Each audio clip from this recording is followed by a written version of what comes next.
Police officers of Reddit, what are you thinking when you see cases like George Floyd? For all the police officers here, what would the charges be if one of the bystanders pulled the police officer off of the poor guy? Wow, thanks for gold. I'm a former police officer. And so have had plenty of training in physical restraint of individuals being arrested. There is no police academy training officers to kneel on someone's neck to subdue them. That's how you kill a person. There is extensive training on how to avoid seriously injuring a person while restraining them.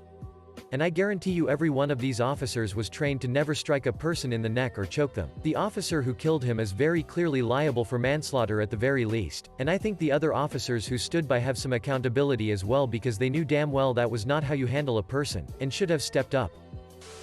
Not a local. Am a Fed. 5 years into the job.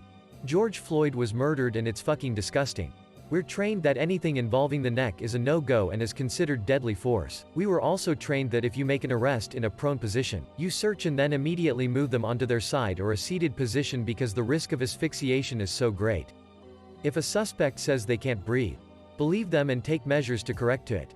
This training is reinforced at least twice a year in our use of force training. These officers deserve to spend the rest of their lives in prison. Absolutely sick to my stomach. I'm a lieutenant in my hometown police department. I started my day by showing the video to my officers and making sure my people understood that this is murder. Plain and simple. You never, outside of a life and death struggle, do anything like this. George Floyd was handcuffed and on the ground. If he was still struggling badly enough that they felt a need to hold him down. There's 100 ways to do it safely. Use of force should always be as measured and considered as possible. There will always be times where an officer sees danger and has to make a split-second decision without the luxury of weighing the consequences. That clearly was not the case here. He had all the time in the world to think about what he was doing. He had multiple people there telling him to stop, and none of his fellow officers intervened. All of that is why I find this incident particularly disgusting. They had so many chances to do the right thing. Luckily, I have the fortune of working with good people who see this shit for what it is. Before the video was over, before I told them that George Floyd died because of this, my officers were muttering things like, "What the fuck is he doing? You can't do that shit." And, "He needs to get off the man's fucking neck." Made me way prouder to be their leader than any number of arrests they could make to see that their instincts were not to defend the officer. For what it's worth, I'm glad that they were fired. I've heard mention in this thread that one of the officers has been arrested. Which is great if true. I hope they're all brought to justice. Their actions, and lack thereof, were completely unconscionable. I'm a police officer in California. I am absolutely disgusted by the office's actions. When someone is in our custody, you must treat them properly. I don't care if they are arrested for murder or forgery. They are a human with a story and they deserve to be treated with dignity and respect. I had tears streaming down my face watching the video of George Floyd. We swore to protect our communities and that's what we set out to do every day. Putting a knee into the neck of a handcuffed man for an extended period of time isn't protecting. A man has lost his life due to the gross negligence of an evil person. May he rest in peace. Retired after 28 years. Nothing less than murder. All the guys I worked with would never have considered doing something like that. You treat combative in custodies once they're secured as human beings. Nothing should be personal. Once they've been subdued and you are safe as an officer, you stand him up. Pat him down and understand that your arrestee is at a low point in his life. Give him some dignity and you'll generally get his respect. It works 90+% of the time. That man was subdued and nobody should have been on him at that point. Cop here. Disgusted. There are 1,000 reasons why this shouldn't have happened. Simple. Easy. Steps that should have been taken.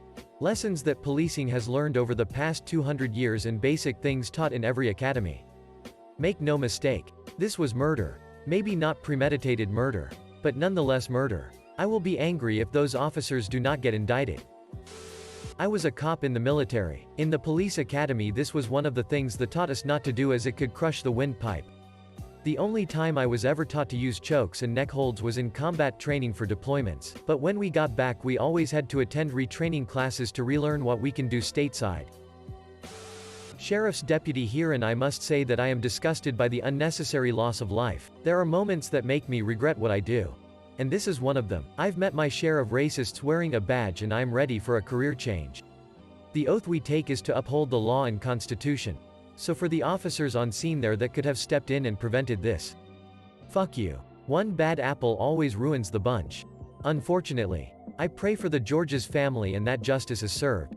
Throwaway for obvious reasons, and yes, I'm a white male. Edit. Wasn't expecting this to blow up as it has. I am responding to you guys when I can, and I'm glad we can have a conversation about this. We do not unionize in my state for law enforcement. And I see many comments about systemic protection and abuse. I have never worked under a police union. But I have worked with people who were unionized, and I have heard my share of stories where law is protected by the union. Stories I hear are about union protection from bad leadership. But I can imagine those protections may extend further in cases such as this. As a son of a former police officer, my dad worked really hard to be an honest cop. His department was full of racists. They didn't like him because he was a decent cop. They couldn't do anything wrong on front of him. We saw the news together and I saw him wipe a tear. But tried really hard to hide it. I know he's sad and I don't wanna push him to talk about it.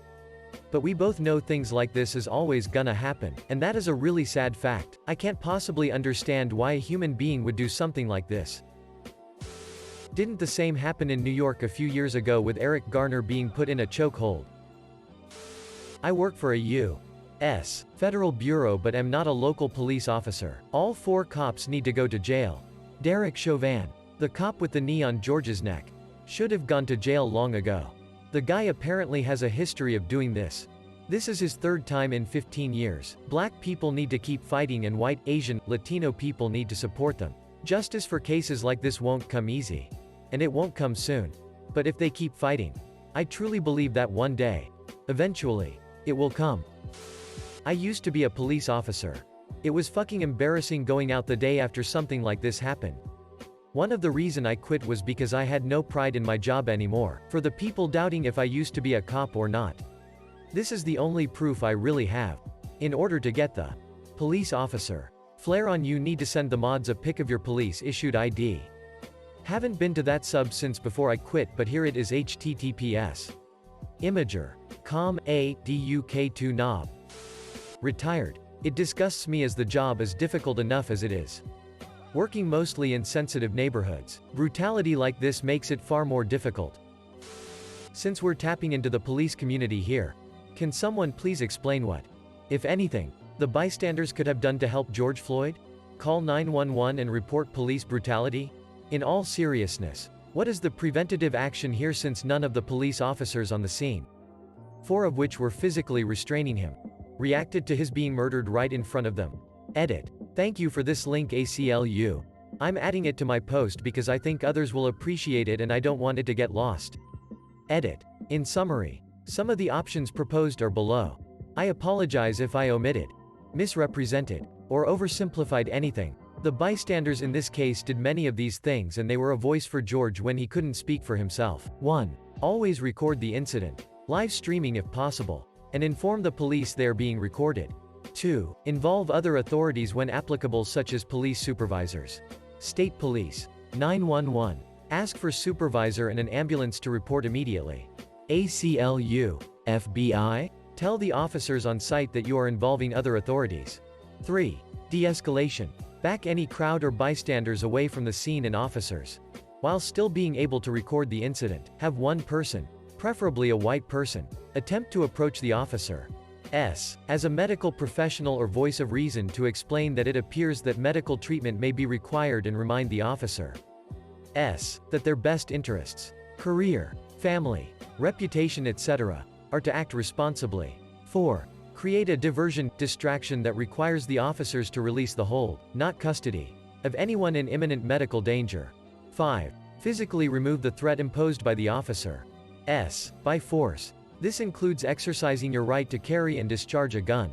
I think everyone agrees that this option will most likely result in physical, potentially fatal, and legal ramifications for the individual involved unless the group of bystanders are organized enough and outnumber the officers on the scene to the extent that they can safely take control without further harm. 6. Systemic change. Vote, local and national, for people that value human life and will implement change to protect it. This is not an anti-gun sentiment. If you value your right to carry a gun, then vote for people that support that. Be vocal in demanding justice when these incidents occur. Push for improved training. hiring practices, and accountability within the police force. I would imagine that this may also include increasing pay for the police force to attract more suitable individuals into the positions. Possibly implement a citizen-based governing body to oversee the police force and their actions.